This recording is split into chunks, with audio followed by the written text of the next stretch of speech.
بسم اللہ الرحمن الرحیم فَأَزَلَّهُمُ الشَّيْطَانُ عَنْهَا فَأَخْرَجَهُمَا مِمَّا كَانَ فِيهِ وَقُلْنَا اهْبِطُوا بَعْضُكُمْ لِبَعْضٍ عَدُوٌّ لَكُمْ فِي الْأَرْضِ مُسْتَقَرٌّ وَمَتَاعٌ إِلَىٰ حِینٍ۔ اما بعد، پس شیطان نے ان دونوں آدم اور حوا کو بحث سے پھسلا دیا اور نعمتوں سے انہیں علیحدہ کر دیا جن میں وہ تھے، اور ہم نے فرمایا کہ نیچے اتر جاؤ، تم ایک دوسرے کے دشمن رہو گے اور تمہارے لیے زمین میں خاص وقت تک ٹھہرنا اور فائدہ اٹھانا ہے۔ فَأَزَلَّهُمَا، پھر ان دونوں آدم اور حوا کو پھسلا دیا، اور شیطان ان سے یہ میں آپ کو لفظی معنی بتا رہا ہوں، اس فاخراجہ، پس خارج کرا دیا، نکلوا دیا، ہما دونوں، مما جو سے، کانا وہ تھے، فی ہے اس میں، وا کمانا اور، فقولنا ہم نے فرمایا، اے بیتو تم اتر جاؤ، بعد کم تمہارے، لام کے بعد عدوہ دشمن، وا کمانا اور، لام کے لیے، کم تمہارے، فی میں ارض زمین، مستقرن ٹھکانہ، قرارگاہ، ٹھہرنا، وا کمانا اور، متاع نفع سامان، الہ تک، ہین وقت۔ اجل مطلب یہ تو میں نے آپ کو آیات مبارکہ پڑھی اور اس کے بعد ترجمہ کیا، اس کے بعد ہر جملہ کا معنی بتایا۔ یہ میں تفسیر اپنی کرمانی تفسیر سے آپ کی خدمت میں پیش کر رہا ہوں تاکہ آپ کو قرآن مجید فرقان حمید کا مطلب پورا سمجھ میں آ جائے۔ اور میں آپ سے ریکویسٹ کرتا ہوں کہ میرے چینل کرمانی ٹی وی اور کرمانی ٹی وی 3 کو سبسکرائب، لائک، کمنٹ کریں۔ اب میں آپ کو بتاتا ہوں کہ حضرت آدم علیہ السلام اور حوا کو شیطان نے درخت ممنوعہ کا پھل کھانے سے جو ہے پھسلا دیا۔ فَأَزَلَّهُمُ الشَّيْطَانُ عَنْهَا فَأَخْرَجَهُمَا مِمَّا كَانَ فِيهِ، حضرت آدم علیہ السلام اور حضرت حوا علیہ السلام اور جہاں رہتے تھے تو شیطان نے اس سے یعنی بحث سے انہیں لغزش دی، ان دونوں کو وہاں سے نکلوا دیا۔ بحث میں سانپ اور طاؤس یعنی مور یہ دونوں خوبصورت تھے، یہ دونوں حضرت آدم علیہ السلام کی ہر وقت خدمت میں رہتے تھے۔ شیطان بحث کے دروازہ پر گیا اور جنت سے مور بھی دروازہ پر پہنچا، ان دونوں نے آپس میں مشورہ کیا، گفت و شنید کی، کسی طرح حضرت آدم علیہ السلام کو اس بحث سے نکلوا دیا جائے، یعنی ایسا ان کو فریب دیا جائے کہ وہ بحث میں جو ہے نہ رہے۔ جس بحث میں تھے اس کا نام عدل ہے، اس جنت عدل کے دروازہ پر لایا جائے۔ ادھر شیطان نے سانپ کو کہا کہ جب حضرت آدم علیہ السلام جنت کے دروازہ پر آئے تو مجھے اپنے منہ میں لے کر بحث کے دیوار پر لے جانا۔ اس کے بعد طاؤس نے یعنی مور نے، آپ اس جملے کو سنیں کہ بحث میں شیطان تو جا نہیں سکتا تھا، اس نے کہا کہ مجھے منہ میں لے کر دیوار یعنی بحث کی دیوار بحر کی طرف لے جائیں، تاکہ بحث میں تو اس کو اللہ تبارک و تعالی نے منع فرما دیا تھا۔ اس کے بعد طاؤس نے حضرت آدم علیہ السلام کے سامنے ناچنے لگا، حضرت آدم علیہ السلام اور حضرت حوا اس کو دیکھنے لگے، اور یہ طاؤس رقص کرتا ہوا بحث کے دروازہ پر پہنچا، اور یہ بھی دونوں اس کے پیچھے جنت کے دروازہ پر پہنچ گئے۔ ادھر شیطان سانپ کے منہ میں تھا، ان کی وہاں آپس میں گفتگو ہوئی، اس کے متعلق اللہ تعالیٰ خوب جاننے والا ہے۔ کہا کہ اس واقعہ میں کتنی سچائی ہے۔ ابھی حاتم نے حضرت ابن عباس رضی اللہ تعالیٰ عنہ سے روایت کیا، فَأَزَلَّا کا معنی فَأَغْوَاهُمَا نقل کیا۔ یہ حضرت جلال الدین سیوطی رحمۃ اللہ علیہ نے اپنی تفسیر در منصور میں لکھا، اور میں اپنی تفسیر کرمانی میں بھی اس کا حوالہ دیا ہے۔ ابن عباس کا قول ہے کہ فَأَزَلَّهُمُ الشَّيْطَانُ قَالَ أَغْوَاهُمْ، یہ ابن جریر نے اپنی تفسیر تبری میں لکھا ہے۔ امام ابن ابی حاتم نے عاصم بن سے اس کا معنی نہاہما روایت کیا، یعنی ان سے ان دونوں کو ہٹا دیا۔ ابن ابی داؤد المصحف میں الاعمش روایت کرتے ہیں کہ سورہ بقرہ میں ہماری قرات فَأَزَلَّهُمَا کی جگہ فَوَسْوَسَ ہے۔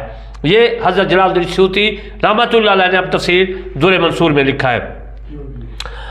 یعنی کثرت کے بغیر، عربی عبارت بھی میں نے ساتھ لگ گئی ہے وہ چھوڑ کر اس کا ترجمہ عرض کر رہا ہوں، یعنی کثرت کے بغیر راہ ثواب سے ہٹ جانا، اس کا معنی ہے۔ مقصد یہ ہے کہ شیطان نے انہیں وسوسہ، دھوکہ، دغا سے خطا پر اکسایا۔ یہ روح البیان میں عربی عبارت ہے، میں نے اس کا اردو ترجمہ کیا ہے۔ عزیز محترم، روح المانی نے بھی اس کو لکھا ہے، اس کا بھی میں عرض کر دیتا ہوں، عربی عبارت میری تفسیر میں ہے، ترجمہ عرض کر دیتا ہوں۔ ذلت عربی لغت میں لغزش کو کہتے ہیں، اور لغزش دینا یعنی شیطان نے آدم کو، ہوا کو لغزش دی۔ راغب نے لکھا ہے کہ ارادے کے بغیر پاؤں کا پھسل جانا، اس کا معنی ہے۔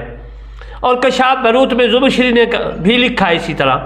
تمام انبیاء علیہ السلام نبوت کے بعد تمام کبیرہ اور صغیرہ گناہوں سے معصوم ہیں۔ نبوت سے پہلے جو کوئی گناہ بھول کر ہو جائے تو اسے گناہ نہیں کہتے، اللہ تعالیٰ نے ان پر درگزر فرمایا، انہم معصومون۔ قرطبی نے لکھا ہے وَلَقَدْ عَهِدْنَا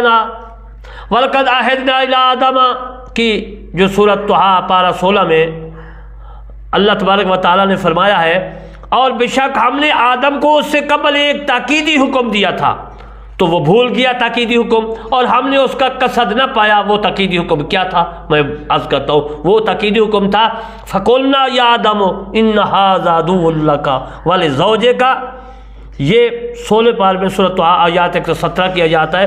ہم نے فرمایا اے آدم بے شک یہ شیطان تیرا اور تیری بیوی کا دشمن ہے، تو ایسا نہ ہو کہ وہ تم دونوں کو جنت سے نکال دے پھر تو مشقت میں پڑے۔ یہ عزیز محترم تاکیدی حکم تھا۔ ان لکا، یہ عربی جو ہے آیات مبارکہ ہیں، میں اس کا ترجمہ عرض کر دیتا ہوں۔ اللہ تبارک و تعالیٰ نے فرمایا بے شک تیرے لیے جنت میں یہ ہے کہ نہ تو بھوکا ہو اور نہ ننگا ہو، اور یہ جو ہے تجھے نہ اس میں سے جو ہے پیاس لگے نہ دھوپ۔ تو شیطان نے اسے وسوسہ دیا، بولا اے آدم کیا میں تمہیں بتاؤں ہمیشہ جینے کا درخت اور وہ بادشاہی کے پرانی نہ ہو؟ تو ان دونوں نے اس میں سے کھا لیا۔ اب ان پر ان کی شرم کی چیزیں ظاہر ہو گئیں، اور جنت کے درخت انجیر کے پتے اپنے جسم پر چپکانے لگے، اور آدم سے اپنے رب کے حکم میں لغزش واقع ہوئی، جو مطلب چاہتا اس کی راہ نہ پائی۔ حضرت آدم علیہ السلام جو تھے، حضرت آدم علیہ السلام سے یہ تمام کام جو میں عرض کیا ہے وہ بھول کر انہوں نے کیا، وہ بھول سے ہوا۔ حضرت آدم علیہ السلام اور حوا کے پاس شیطان گیا اور ان کو کہنے لگا کہ آپ کچھ جانتے ہیں کہ آپ کے کام کا انجام کیا ہے؟ اس تکریم و تعظیم سے دھوکہ نہ کھائیں، آخر آپ کے کام کا انجام موت ہے۔ حضرت سیدنا آدم علیہ السلام نے فرمایا موت کیا ہے؟ شیطان نے اپنے آپ کو مردہ جانور کی صورت میں ان کے سامنے ڈال دیا، اور تنگی اور نزا، روح کا نکلنا اور نزا کے وقت ہاتھ پاؤں مارنا انہیں کر کے دکھایا۔ صرف اس حال کو دیکھ کر ان پر خوف اور غالب ہوا۔ پوچھا کہ اس سے بچنے کی کیا تدبیر ہے تاکہ ہم اس حالت سے محفوظ رہیں؟ شیطان نے کہا حل اولئک علی شجرۃ الخلد، سورۃ طٰہٰ آیات مبارکہ 120۔ کیا میں آپ کو ہمیشگی کی درخت اور نہ ختم ہونے والی بادشاہی پر دلالت نہ کروں؟ یعنی میں آپ کو ایک درخت کا نشان دیتا ہوں کہ جس نے اس سے کھا لیا وہ نہیں مرے گا اور اس کے بعد شاہی فنا نہیں ہوگی۔ حضرت آدم علیہ السلام نے فرمایا وہ درخت کون سا ہے؟ شیطان نے اسی درخت کی طرف اشارہ کیا جسے آپ کو منع کیا گیا تھا، اور کہا کہ یہی درخت ہے۔ آپ نے فرمایا کہ یہ درخت فنا کا ہے، ہمیشہ کا درخت نہیں ہے، اور ملک کے زوال کا سبب ہے، سب دوام نہیں ہے بلکہ رسوائی اور دربار الہی سے دوری کا سبب ہے، اور قرب و عزت کا سبب نہیں، کیونکہ رب العزت نے ہمیں اس درخت کے نزدیک جانے سے روکا ہے۔ اگر اس درخت میں یہ فائدے تھے تو ہمیں اس کے قریب جانے سے کیوں منع فرمایا؟ وہ تواب الرحم الرحمین ہے۔ شیطان نے اس کو کہا سورۃ اعراف میں ہے آیات 20 میں، اللہ تعالیٰ نے آپ کو اس درخت سے اس لیے منع فرمایا ہے کہ آپ اس کا پھل کھانے سے آپ کو نقصان پہنچے گا، بلکہ اس لیے منع فرمایا ہے کہ اسے کھا کر فرشتوں کی طرح ہو جاؤ گے جو کہ اللہ تعالیٰ کی یاد سے کبھی غافل نہیں ہوتے اور کھانے پینے اور اہل و عیال کے فکر میں نہیں رہتے، اور جب آپ کو حالت ملکیت مل جائے گی تو آپ روئے زمین کی خلافت کا قیام نہیں کر سکیں گے، لہذا وہ چاہتا ہے کہ آپ کو کھانے پینے اور اہل و عیال کے فکر میں مصروف رکھے، کچھ وقت آپ کو اپنی یاد سے غافل رکھے۔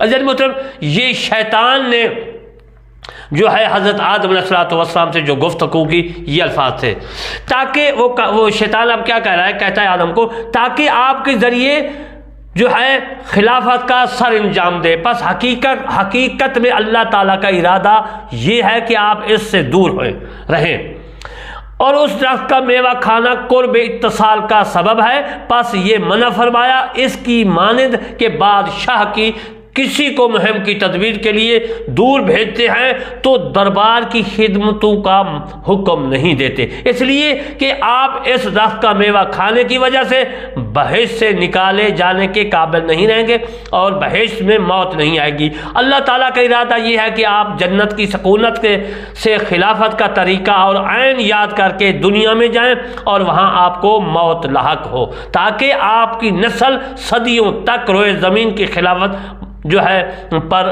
برپا کر رکھے، اور رہائش کا قریب جو اللہ تعالیٰ کے دربار کے ساتھ آپ کو حاصل ہے فوت ہو جائے گا۔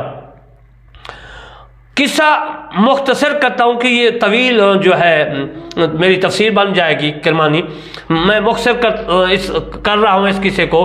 الہی تنزیہی اور ارشادی ہے، اس نہیں کی تعمیل سے ملنے والے مرتبہ سے زیادہ بلند مرتبہ حاصل کرنے کے لیے اس کی مخالفت کا کوئی ڈر نہیں۔ حضرت آدم علیہ السلام اور حوا کو اس کے قریب اس کے فریب والی گفتگو سن کر تر و لحق ہوا، اور اس وقت شیطان نے تاکیدی قسمیں کھائیں کہ میں صرف آپ کی خیر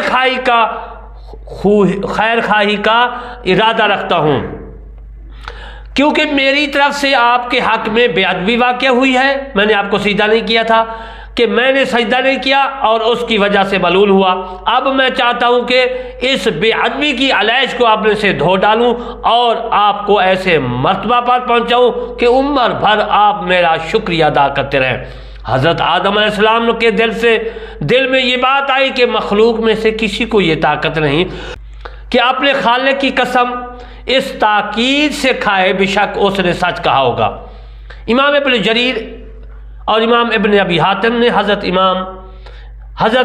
ابن مسعود رضی اللہ تعالی عنہ سے اور دوسرے صحابہ سے روایت کیا ہے، فرماتے ہیں کہ جب اللہ تعالی نے حضرت آدم علیہ السلام سے فرمایا اسکن انت وزوجک الجنہ، سورہ بقرہ 35 آیات، ابلیس نے آدم حوا کے پاس جانے کا ارادہ کیا تو وہ ایک سانپ کے پاس آیا جو ایک 4 ٹنگ والا اونٹ کی مانند بڑا جانور تھا، اور یہ تمام جانوروں سے خوبصورت تھا۔ پس ابلیس نے سانپ سے کہا کہ وہ اسے اپنے منہ میں لے جائے حتیٰ کہ وہ اسے آدم تک پہنچا دے۔ پس سانپ نے اس کو اپنے منہ میں داخل کیا اور پھر وہ سانپ جنت کے دروغوں کے پاس سے گزر گیا اور جنت میں داخل ہو گیا۔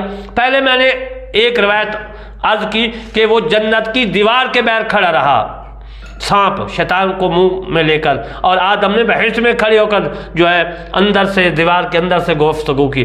اب میں دوسری روایت عرض کر رہا ہوں، اس میں یہ ہے کہ سانپ کے منہ میں شیطان بیٹھ کر بہشت میں چلا گیا، اور جو سیکورٹی گارڈ تھے، دروغے تھے، ان کو پتہ بھی نہ چلا، اور جنت میں داخل ہو گیا۔ فرشتوں کو معلوم نہیں تھا جو اللہ نے ارادہ فرمایا تھا، پس شیطان نے سانپ کے منہ سے بات کی اور اس کے کلام کی پرواہ نہ کی۔ پس ابلیس آدم کے پاس پہنچ کر کہا، اے آدم، کیا میں تیری رہنمائی اور ایسی بادشاہی پر جو کبھی پرانی نہ ہوگی؟ اور اس نے ان کے سامنے قسمیں اٹھائی کہ میں تمہارا مخلص ہوں۔ آدم علیہ السلام نے وہ درخت کھانے سے انکار کر دیا۔ حضرت حوا بیٹھ گئی اور وہ دانہ کھا لیا۔ پھر اس نے آدم سے کہا، اے آدم، کھا لے، میں نے بھی کھا لیا ہے، مجھے تو کوئی تکلیف نہیں پہنچی۔ بس جب حضرت آدم علیہ السلام نے کھایا وہ دانہ تو دونوں کی شرم گاہیں ظاہر ہو گئیں، اور دونوں نے جنت کے پتوں سے اپنے آپ کو ڈھانپنا شروع کر دیا۔ عزیز محترم، گندم یا کوئی بھی چیز تھا جو کھایا، مملوء درخت اس کا معنی بنتا ہے، لیکن جو ہے زیادہ تر جو ہے مشہور یہی ہے کہ گندم تھا۔ تفسیر طبری میں ہے، ابن جریر رحمۃ اللہ علیہ نے لکھی ہے، ان کی جو ہے میں نے روایات جو ہیں میں نے عربی عبارات اپنی تفسیر کلمانی پہ لگائی ہیں، اور کشاف کی بھی ہے جو زمخشری تفسیر ہے، زمخشری کی۔ اور میں کرمانی کہتا ہوں کہ شیطان کا جنت میں جانا اور حضرت آدم علیہ السلام کو وسوسہ دینا اور ان سے گفتگو کرنا اور قسمیں کھانا، حوا اس کے تابع ہے، یہ تو قرآن سے ثابت ہے۔ جو میں باقی سانپ، مور، شیطان کا قصہ پر سکوت ہونا چاہیے، خاموش ہونا چاہیے، زیادہ بحث نہیں کرنی چاہیے۔ تو یہ تورات میں سے لی گئی ہیں، یہودیوں نے تورات میں رد و بدل کر دیا ہے، اب اس پر یقین نہیں کیا جا سکتا۔ یہ سب اسرائیلی روایات ہیں جو مور وغیرہ باقی جو ہے ایسی ہیں، آپ نے پڑھی ہوں گی، علماء کرام پڑھتے ہیں، وہ میں نہیں لکھتا نہ بیان کرتا ہوں۔ حضرت ابن عباس رضی اللہ تعالیٰ عنہ سے روایت ہے کہ رب العزت نے فرمایا، اے آدم، میں نے تجھے جس درخت سے کھانے سے منع فرمایا تھا کہ تو نے کیوں کھایا؟ اس نے کہا، اے رب، ہوا نے میرے لیے وہ خوشنما کر کے پیش کیا تھا۔ رب العزت نے ارشاد فرمایا، میں اس کو یہ سزا دیتا ہوں کہ وہ حاملہ ہوگی تو تکلیف سے ہوگی، بچہ جنم دے گی تب بھی تکلیف سے ہوگی، اور ہر مہینے میں سے وہ مرتبہ خون آئے گا، 2 مرتبہ خون آئے گا، ایک مہینہ میں 1 مرتبہ۔ عورتوں کو حیض کا خون آتا ہے، اگر 2 مرتبہ عورتوں کو حیض کا خون آئے تو پھر وہ خون حیض کا نہیں کہلاتا، وہ خون استحاضہ کا کہلاتا ہے۔ اس مسئلے کو آپ نے یاد رکھنا ہے۔ اور استحاضہ کے بارے میں ایک نقوش دیا کرتا ہوں جو بالکل مجرب ہے، اور ناف کے نیچے باندھے تو اللہ تبارک و تعالیٰ شفا دے دیتا ہے۔ وہ ہمیشہ کے درخت سے نہ کروں، حضرت ہوا یہ سن کر رونے، شیطان کی باتیں کر رہا ہوں، درخت حضرت ہوا یہ سن کر رونے لگی تو بات ارشاد ہوا، تجھ پر اور تیری بیٹیوں پر رونا ہے۔ تفسیر دور منصور میں یہ ہے، شیطان جو وزن ہے شیطان کا، وہ فعال شیطان سے مشتق ہے، یعنی شیطان خیر اور رحمت سے دور ہوا، اسی وجہ سے کو شیطان کہتے ہیں۔ فَأَخْرَجَهُمَا مِمَّا كَانَ فِيهِ، اس کی تفسیر عرض کرتا چلوں، پس دونوں اس سے خارج ہو جاؤ، یعنی حضرت حوا اور حضرت آدم علیہ السلام، کیونکہ فَأَخْرَجَ اگے ہما تثنیہ ہے، دونوں حضرت آدم علیہ السلام اور حضرت حوا علیہ السلام، مِمَّا كَانَ فِيهِ، اس کا مطلب عزیز محترم کہ آدم علیہ السلام اور حوا علیہ السلام کا تو ذکر قرآن سے ملتا ہے کہ دونوں جو ہے بہشت سے چلے جاؤ۔ شیطان کا مقصد دونوں کو جنت سے نکلوانا نہیں تھا، آپ نے اس مسئلے کو یاد رکھنا ہے، ان کو مرتبہ عالیہ سے گرانا مقصود تھا۔ وہ اس کی کوشش ناکام ہوئی کہ اعلیٰ درجہ میں ہے یہ نیچے آ جائے، یہ تو اس کی کوشش ناکام ہوئی، حضرت آدم اعلیٰ درجہ پر ہی رہا۔ اچھا، یہ دونوں زمین پر تو آ گئے مگر درجہ اور زیادہ ہو گئے، اس نے توبہ کی، فتاب علیہ، ان کی توبہ قبول ہو گئی۔ عزیز محترم، انشاءاللہ پھر میں آپ کو حضرت آدم علیہ السلام، حضرت حوا علیہ السلام اور شیطان، مور اور سانپ کے زمین پر اترنے کا ذکر کروں گا۔ قرآن سے حضرت آدم حوا کا ذکر ملتا ہے کہ جنت سے باہر ہو جاؤ، باقی مور اور شیطان کا جو ہے بالکل نہیں۔ وما علینا الا البلاغ المبین۔